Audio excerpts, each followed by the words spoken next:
Welcome back, ladies and gents, to the pits of hell. Nick Eastwood is still here. He's been here for the last 2 days straight, just waiting to record this. Watching me eat toast once again. Yeah.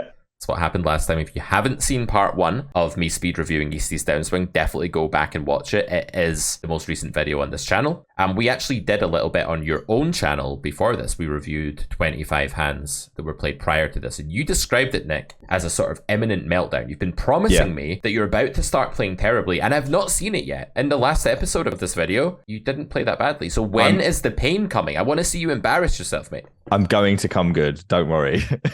You're going to start questioning whether I should even play this game anymore. It might happen later, just to say, you know, you're going to have to stick around, guys, just to see when it all falls apart. I've got my excuses ready anyway. There is one hand that you promised me is going to be an absolute shit show, and you told me I should try and identify it, so I'm looking forward to that. I've not seen it yet. It will reveal itself. It's hand 5, punt or no punt material. If you don't know, guys, hand 5 and punt or no punt is usually reserved for the worst of the worst. This is where I would most certainly be placing that one. Looking forward to it. Let's go. Pocket 8s. We flat in the big blinds. BVB. 5-4-4. This guy thinks he can range bet on 5-4-4. What a cretin, Nick. What a cretin. Would you agree? Yeah, this is a reg. 100 I think, as well. This is. Yeah, I mean, you can have some small bet here, to be honest. I actually remember this session very clearly because this was 100 and we were four-handed and there was nothing but regs. But I was streaming. So I can't just stop. I just had to battle and I wasn't feeling very comfortable. That was my current mindset. Yep. So I'd probably play range check on this board as small blind. Maybe playing a little bit of small bet is okay, but I'd probably play range check. I wonder if they're just betting thoughtlessly. Is that a common trend in your pool? They're just like betting range and I think not really thinking. Probably, it is probably performing pretty well, to be fair to them. Maybe not against me. So I think you can call, you can raise here. Agreed. Yeah. We call. Villain goes big. I think we call. So more mass. Yeah, I fucking knew this was coming. Here. I knew this was coming on this river. You knew it was coming. If you knew it was coming, get it fucking snapped off then. Because if you knew it was coming, he's over bluffing, right? He has to be. He's following through too often. I actually thought you were going to say the opposite. I'm not going to lie. Well, if you think this is happening at a super high frequency, we're in a really wide base range spot. We're blind versus blind, so he's starting off with like 600 combinations. If people are betting the flop thoughtlessly, like zombies on a board where they shouldn't, their range is way too wide, then on the river, if you feel like this particular player is making you face this bet at a really high frequency, then that probably means that they're over bluffing because they don't have enough good hands in their range here combinatorically to make you face this bet at a really high frequency if they're playing a GTO strategy. That's my argument. Okay. I thought this was under bluff, to be honest. I don't think so. So I don't want to spoil like all of Grady, because I feel like that's what I'm doing in like the course of these 2 videos. I'm giving you guys so much free content that's currently out at Carrot Corner that is Grady of the Carrot Poker School. It's a mass data course, which means that it takes data such as how often are people bluffing. Regs and recreational players, we separate them into 2 categories when they triple barrel, say blind versus blind. Another freebie, guys. I love you guys that much. I'm gonna give you another freebie. That's an overbluff spot. Blind versus blind triple barrel. And it's because of the width of the ranges. If the board is low, it's even more overbluffed. Okay. So because this is a super hard to hit texture, this is the kind of situation that people tend to overbluff. If you think about how many combos of like 9, 10 and whatever they can just get here with, there's just a bit too many. Now you could say on like the 3 straight and the fact that they're out of position that it's a bit less or something like that, and maybe so. But I think if you feel like this is a relatively aggressive player, then you should just look people up in these really wide starting range spots like this. That's certainly true. They're definitely aggressive in any way that a reg is aggressive. So I think this is all right. In fact, I think it's just good, to be honest. Okay. I was wondering if they could just have pocket 7s as well when I was tanking. I'd say it's less likely, but it's not totally impossible. All right, I just don't have better overpairs, do I? So not really that often. No, so like from a frequency perspective, like you do have to call this hand super frequently, but the more interesting question to me these days isn't so much like how do I make sure I meet my defense frequency, it's more like what do I expect the EV of this call to be? And I think just given how easy it would be to overbluff this situation, the EV will be fine in general. As long as Villain isn't like a super passive player, then I think this is fine. Yeah. Low boards that are quite hard to hit, they are typically the ones you want to be calling a lot in when ranges are starting off really wide. If it's under the gun versus big blind, be a lot more wary. This will be way more overpair density there. Cool, so don't mind that one. I really hope I find one I hate in a minute. Don't worry. 3-bet. Oh, this might be it. Okay. Small bet call. Check, check. Check bet. Jam. This is flamboyant, Nick. Flamboyant, is that the word? It's saucy. I'm not saying it's good, but it's certainly flamboyant. It's understandable. You're going to have to feel your way through this because, unfortunately, I've missed a 70 check on the flop, and therefore the node is difficult to replicate unless you use a very specific form of the software that I won't mention here. But it's 2/3 check. Because I remember looking at this because obviously whenever you are battling your inner demons about bluffing rivers, when people know you're streaming and you have a badge and avatar, all this shit, and you pull the trigger and then you get snapped, it feels fucking horrific. So you're just trying to cling on to any ray of hope that you can find that this is okay. I'll let you go from there. Yeah, it's that old habit of like seeing the solver like some kind of parent that can offer you approval and soothe your, bandage your wounds and soothe your aching poker soul. But realistically, it's a horrible way to use the solver, right? Like, just to be like, was this okay? Would you do this in your world? Is this all right? Like, give me a pat in the back here. What did it think of your play here, out of interest? If you small bet, it's fine. Right, okay. Certainly, it's being done all the time on the river, but you have to small bet, which is not really a thing. Okay. So yeah, theoretically, it does look like a good combo for the job. Blocking King Queen is obviously like the main goal here. Blocking a set of 9s, although that seems unlikely that anyone has a set of 9s here in reality. But the 9 isn't going to be like a reverse blocker here. It's not like people are bet folding too much stuff that has a 9 in it here. Their bet fold range is probably like Jack X or something. What bothers me is that I don't think they have that much of a what we would call a tier 2 region in the Carrot Poker School here, meaning like a hand with like 80% equity, like you're kind of thin-ish, but not too thin value bet. I think actually here, they just have a really polar range. I think they have 10s a lot. I think they have like King Queen, and I just don't think they have too many thin value bet folds because I expect them to bet turn a lot with Ace Jack, King Jack, and sets and things like that, and then I expect them to not bet the river with like Ace 10 or anything like that, or a bad Jack or something. So I just feel like this is already like way too polar of a range, and when a human has a really polar range, I think jamming into them and expecting them to recognize both that their range was super polar, and that your range is now even more polar, and that their former nutted pocket 10s hand is now a bluff catcher is super optimistic, especially when you add to the soup the ingredient of you being the streamer and having that weird avatar that doesn't quite look like you and all of that. I can imagine how many people just go, oh, fuck this. Look at that, how stupid he looks. Cool. Yeah, he looks about 15 years older than he actually is in the avatar. I'm not folding to this bozo. Yeah, pretty much. Yeah, we got completely fist pump snapped, by the way. Pens. Like King Jack. Yeah. So this was working like close to 0% of the time against the guy's value range. It would probably have to be like, pretty much 0, apart from hands like B.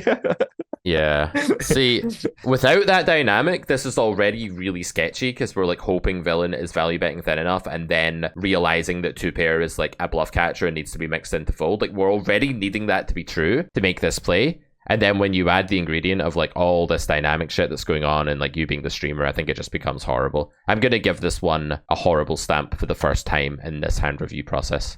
Although I can see... This isn't even the hand.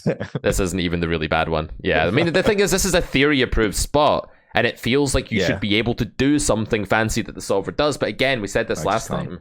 You just can't in reality. Yeah, it sucks. Never mind, eh? Moving on. Oh, okay. So a little bit of context. This is a super low frequency 3-bet that I did pure because I'd just seen Mark turn up in my chat for the first time. Mark Weasel 991 for the uninitiated, and this is his favorite hand. And he just subbed. So we pure 3-bet. Yeah, it's a tribute. I mean, it sounds legit. Okay. Yeah. Which is why probably people should never fold to me. As I'm just randomly mixing in fucking suited 8-7. You just think of somebody you know, and like if it's their favorite hand, you 3-bet. It's like, oh yeah, that's Colin from the pub. He likes it. Yeah. Suited. Let's go. Yeah. Anyway, what happened on the flop? We bet big. No. Yeah, about half 60, 54. Did you say B54? I think this will be 3E. Okay. 3E means get it in smoothly over 3 streets, basically, for anyone that doesn't know that lingo. Yeah. So we have 8-7 on the turn here. We decide to check now at this point. Seems fine. They bet this sizing. I mean, call seems pretty normal here, I guess. Yep. Check. Jam. Okay, so we block 8-9. We unblock King Queen, Ace Queen, all of that. I don't mind calling here. This seems alright. Doesn't seem bad. Is pretty close. I wonder if it's overbluffed. Do you know what jumps out at me in these spots, Nick? Offsuit Broadways. Do you know why offsuit Broadways jump out at me? Like why they make a big impression in my like prefrontal cortex or whatever? Why'd they do that? Because they're prevalent as fuck, I guess. Yeah, they're like the common cold, mate. They're the common cold of poker hands. Yeah. So like when someone's like You don't assume they have tuberculosis, right? You say like, oh, you got a cold. Yeah. Sorry to hear you've got a cold. And it's like when this guy does this, it's like, oh, you got king queen, yeah. It's the same thing. It's like the common cold. It's like everywhere. So I never mind calling in spots where the common cold is everywhere. This is the weirdest analogy ever, although that would be hard on this channel. I also thought that on the turn they would check those hands a decent chunk back because hate getting jammed on. That's an interesting point. Let's see the SPR. Oh yeah, it's a really jammable SPR for king queen. Yeah, there's way less king queen here. You just owned me with that point. That's a great point. That's a fantastic point, Nick. That's where I lean to fold. I like your fold now. You've convinced me. Man, you should coach me. I want to get coached. I missed that entirely. I'm doing my bollocks, mate. Don't worry about me. Just let me do my bollocks in peace. Okay. I'll leave it to the pros. Yeah, the chat pros will come in and tell you everything you should be doing. They'll tell me why I've done wrong, what you've done wrong, how I could have coached you better, why neither of us deserve to play the game, why I don't beat 10 NL or something. They'll tell us all of that. It'll be fine. Yeah. We don't need to ask for that information. We get it for free. Yeah, exactly. Unsolicited. Sometimes I forget that I can't beat 10 NL, so it's great to like hear it and be reminded sometimes, you know? Yeah. Okay, so we call the 3-bet. We flop top 2. We peel the 1/3. The Queen of Hearts comes. They bet big.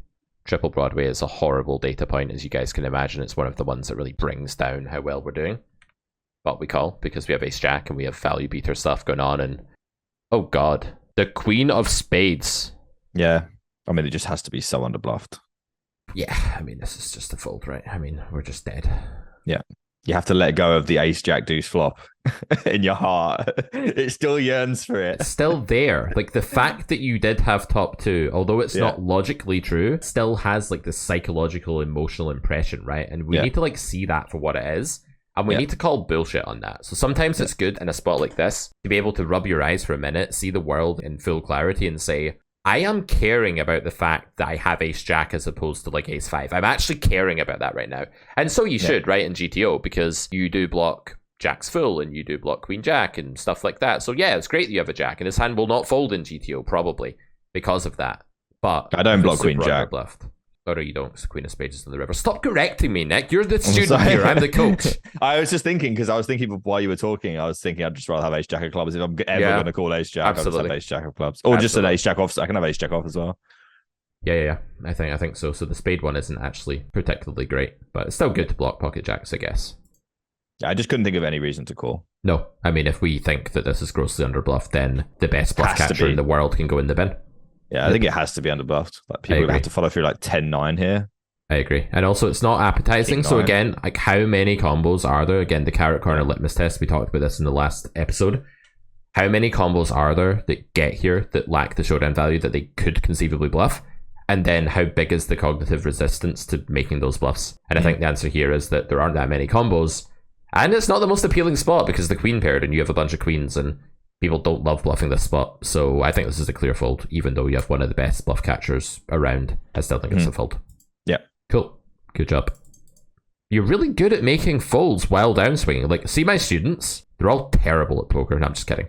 But some of them will, when downswinging, they have the mental game of a child. They've not cultivated their mental game. They've not worked on it. And the automatic human reaction to, like, getting loads of resources taken from us in quick succession is, like, give me that back. I want that back now. Like, give me it.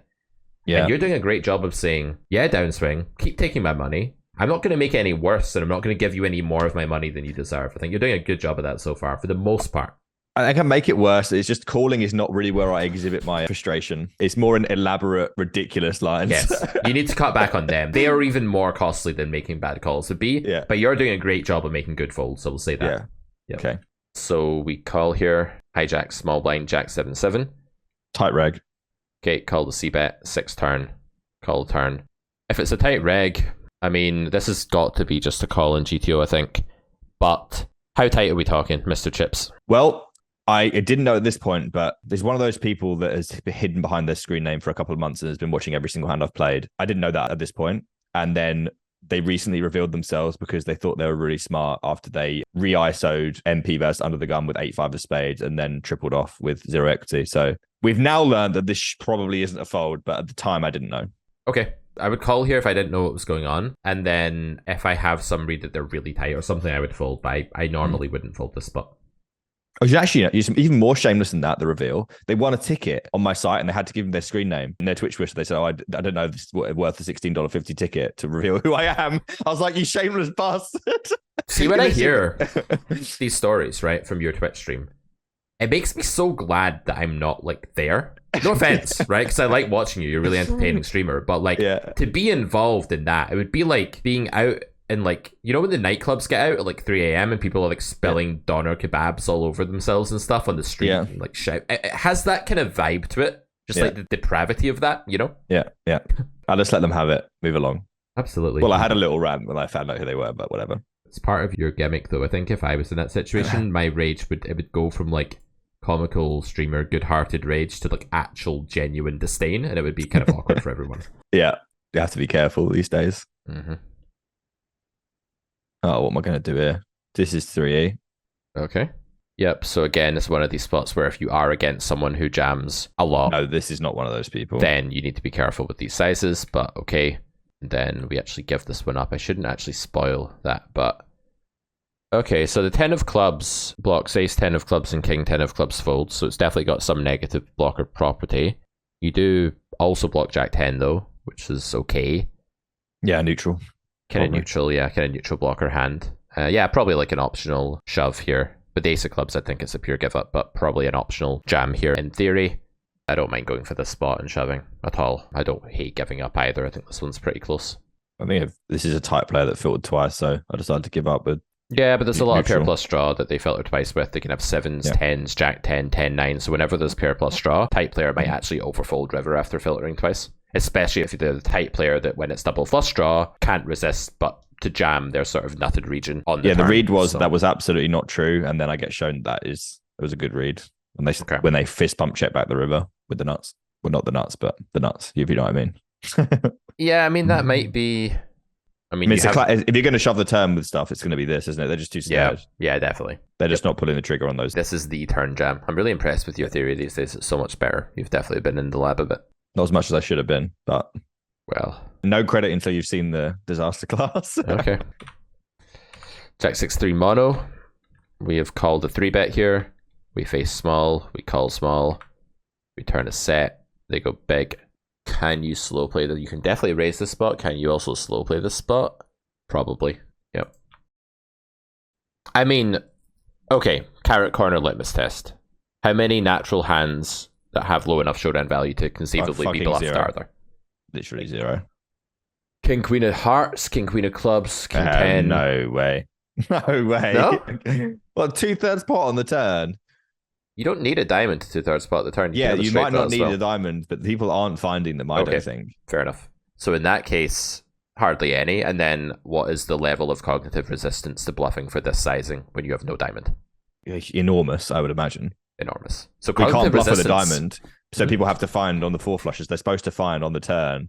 They're supposed to bluff like 2 pair and then follow through on the river because they have boat outs and stuff. But people don't do that. Well, that's actually true on 4 when it's already 4 flush. So I don't even know what their bluffs. It consists mostly of single diamonds, like pretty much exclusively in human beings. Yep. So this idea of cognitive resistance is a really cool thing because you can say, well, just how much resistance does the average human feel here? And that puts it in a really neutral way where you can just like really sort of empathize with them. You can sort of get in touch with what other humans would feel, rather than being like paranoid that everyone's bluffing all the time and conjuring up images of what bluff combos would look like. We can just say, how much do people shy away from it here? How much would I feel a bit repulsed by bluffing this sizing here? If the answer is a lot, then you're probably looking at an underbluff spot from pool. I think it is definitely on a bluff. Like the way Jared's taught me to think about this spot is just... I agree completely. Is just completely throw everything out the window. How likely is it that my opponent bet 2,000 on the turn with a hand that's now bluffing the river? I would go even further than you've gone, which is to say on the river, like the resistance is irrelevant because they just don't get to the river with hands that have the option to bluff here. But anywhere near offer enough for it to be a consideration. So and that's a great point. Throw the muck. That if one of those factors is really low, like if they either arrive at the river with almost no hands that they could conceivably bluff, or there's a massive resistance. So if one of those factors is extreme, I should say, that's enough on its own. You don't need both. But both is overkill, and here we have both. So great fold. Well, mandatory fold. If you don't fold, it's an enormous punt. Let's just say that. I agree. Ace 4 clubs, 4-bet, UTG hijack. Do you know this player? No, not off the top of my head. Could they be a fish? Not sure. Okay, I just wouldn't 4-bet this. As much as they could be a fish. Yeah, so if this could be a fish, I just wouldn't 4-bet this. I will have stats on them. I'm guessing. I don't know either way, so I'm not sure what they are. You know, I could check. That's right. I'm just saying, like, if the audience is in this spot in general and they have no idea who the player is, like they've literally just sat down, don't 4-bet ace-4. But one thing I will say is that I completely agree with you. So I strongly doubt that I 4-bet here. This is a fish. Yep. I'm playing 40 check, by the way. Okay.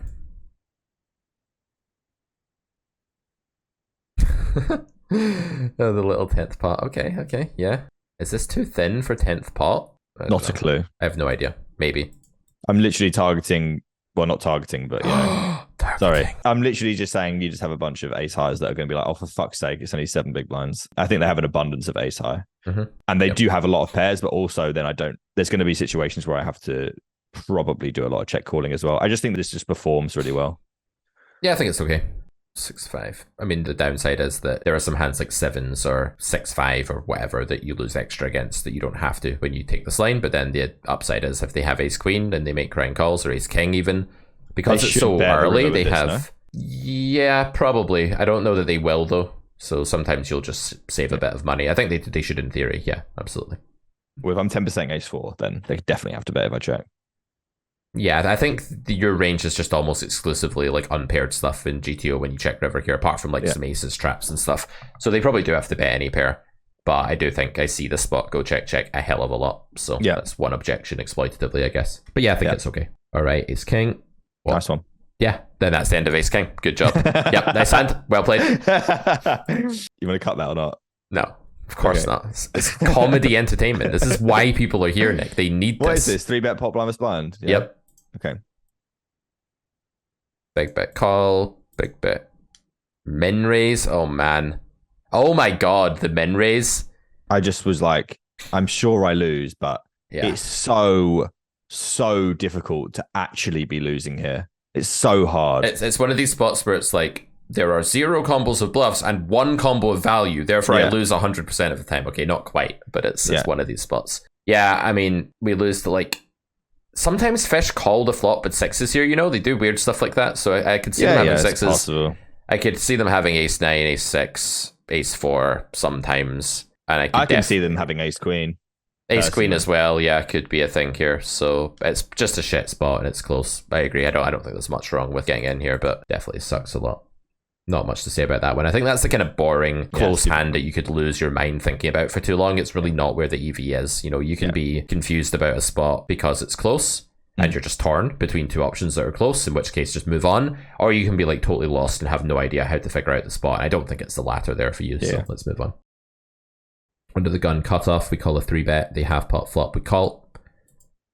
We call turn, of course. River's the king of clubs. They triple.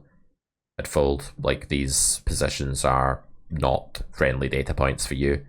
Yes, okay. Your bluff catcher is okay in GTO. You block, like... Actually, it's not even a big deal. They ever have the 6 of clubs in their hand when they have a flush? No. Probably not. So who cares? I just fold. It's just a super unbluff spot. Yeah, you're really disciplined with these folds. You've just given me a bunch of hands where you have like had enough willpower to make required folds. That's what this is. Well, I thought it'd still be interesting also. And remember, this is literally, what is this, like 20k hands that I lose like within a space of 7 weeks, and I don't play that often. So obviously they're not going to be just pure callers left, right, and center. I did consider calling this river for quite a long time. Right. Okay. And I think a lot of that tank was down to the fact that I was feeling like I was getting absolutely ball bagged in every spot, and I was against the reg, and I thought the natural I was thinking about it, and it's like it's just ace queen off with a club. That's really the only bluff here, so I just fucking fold. Yeah, I like it. I just doesn't have ace 10 off. It's just not enough single club bluffs. It just isn't. No, there's too many red flags as well. The positions, the tightness of the ranges, the run out, the 3 flush, the king on the river. There's too many things that remove combos of air from villain's range. So it's not. You just have ace king off as well, like the club as well. Right, the value region is huge. Like if you want to build on that thought process of like how much resistance is there, how many natural bluffs are there, and you want to add the next question, you could say, well, how vast is the value range? And the value range here is pretty fucking big at this low SPR, so we need to be very afraid of that. Jacks, we 4-bet BVB. 5-4 deuce, we go for check. I think you can just ship this. Yeah, don't have anything to say about this hand whatsoever. I don't care.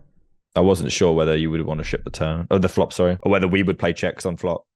Yeah, you can play checks and you can certainly jam. At that SPR, you can jam almost anything that has any element of value in denial. Like, as long as you have value in denial elements, like, at that SPR, you don't really go too wrong by jamming, right? You're risking, like, nothing. At this point in the hand, you're risking nothing. It's fine. Weak tight ass takes it down. Yeah. This is a reg from my Discord. Okay, so we go big bet, they call, we check turn, mixing some of this in. With the heart, we want to check more often than without the heart, so that seems all right. We are a little deep here. I think you can still just jam, though, at this SPR. I don't think it's like so bad that you can't shove kings. Yeah, I agree. Seems good. Nice. And now on to 8-7. Nothing happened here. And thanks for having me on, Pete. I really appreciate everything you've done for me, and I'll see you on the next one, yeah? Yeah, that's cool. Like, you hang up, and we'll go over this hand. Me and the audience. Can I please? I don't want to let you rip on this one on your own, to be honest. Oh, I'm going to have fun with this. See if this is fine. I'm going to be so mad if this is fine. Maybe it is. Who knows? Maybe it is. This better be a blunder, I can tell you. This is a reg that watches, and this is a 10%, I think 10% 3-bet I'm using here. Okay. Pure call after 3-bet. Yep. Here we go. So I don't have a problem. I don't have a huge problem with this kind of weird shit. Like in 4-bet pots, hold on. So in 3-bet pots, I definitely think it's okay. I think this is horrible in a 4-bet pot of this SPR because of, like, jam is their main recourse, right? Like, if they're continuing in this spot in theory. So I think that's why it's horrible. I'm so glad you gave me a horrible hand. I was waiting eagerly for something to tear into.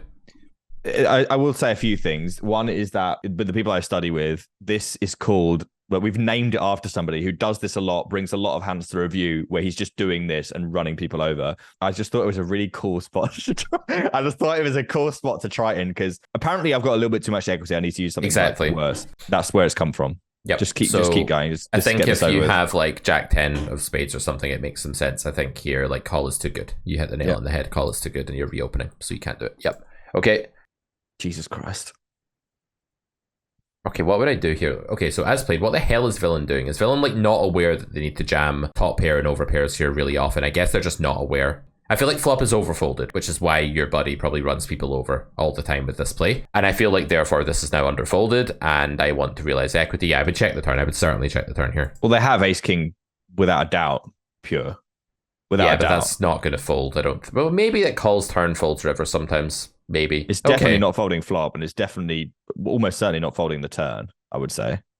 Yeah, fair enough. I think it's possibly folding flop sometimes, but you know the player. Surely it can't fold flop. Ace king. It's like 10p more. That's right. Yeah, I don't know that it can fold flop, but I guess what I'm saying is that there's a reason that you're seeing this guy in your group run people over is that they are overfolding to this line. Yeah, that's true, yeah. I think it could fold in principle in pool. Again, I think with this hand, I just really want to realize equity. I just feel like this reopening is a problem. I just didn't think it really mattered. I only got a 5. It's not like I'm burning chunks of equity. And if he jams, then it's like, okay, fine. Yeah, but you're burning a small percent of a giant pot. So you have to think about like how much money is actually at stake here. So because this pot's so huge, the EV of realizing by checking is worth way more than it would be if the pot wasn't very big. So while you don't have a lot of percentage equity, that percentage equity is multiplied by the money in the middle. So the EV of check is really high because of that in big blind value. So that's why I wouldn't do this. Okay. Got 25p left. Now I jam because I think there's enough ace king play this way that it's just now I would jam.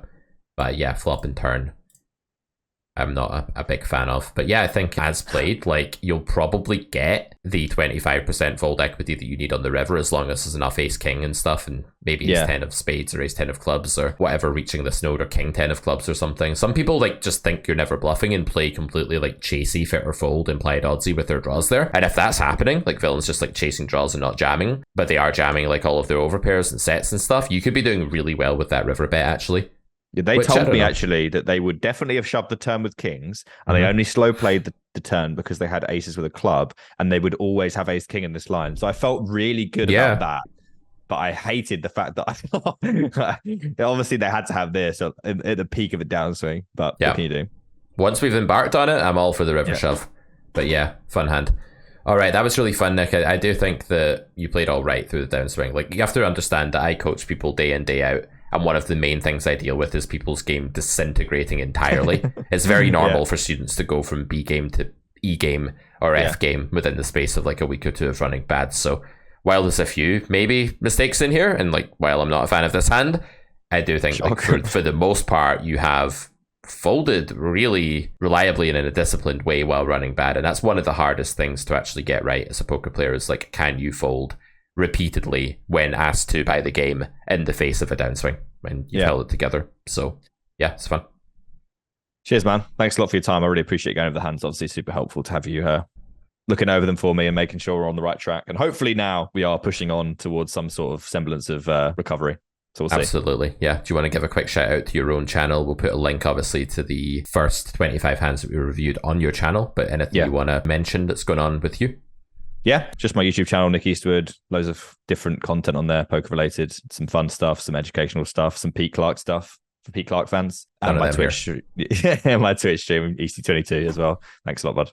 All right, guys, you know what to do. It's carrotcorner.com for all of our poker educational courses. They are now viewable on site, so you don't have to download any more files. Just jump over to our library.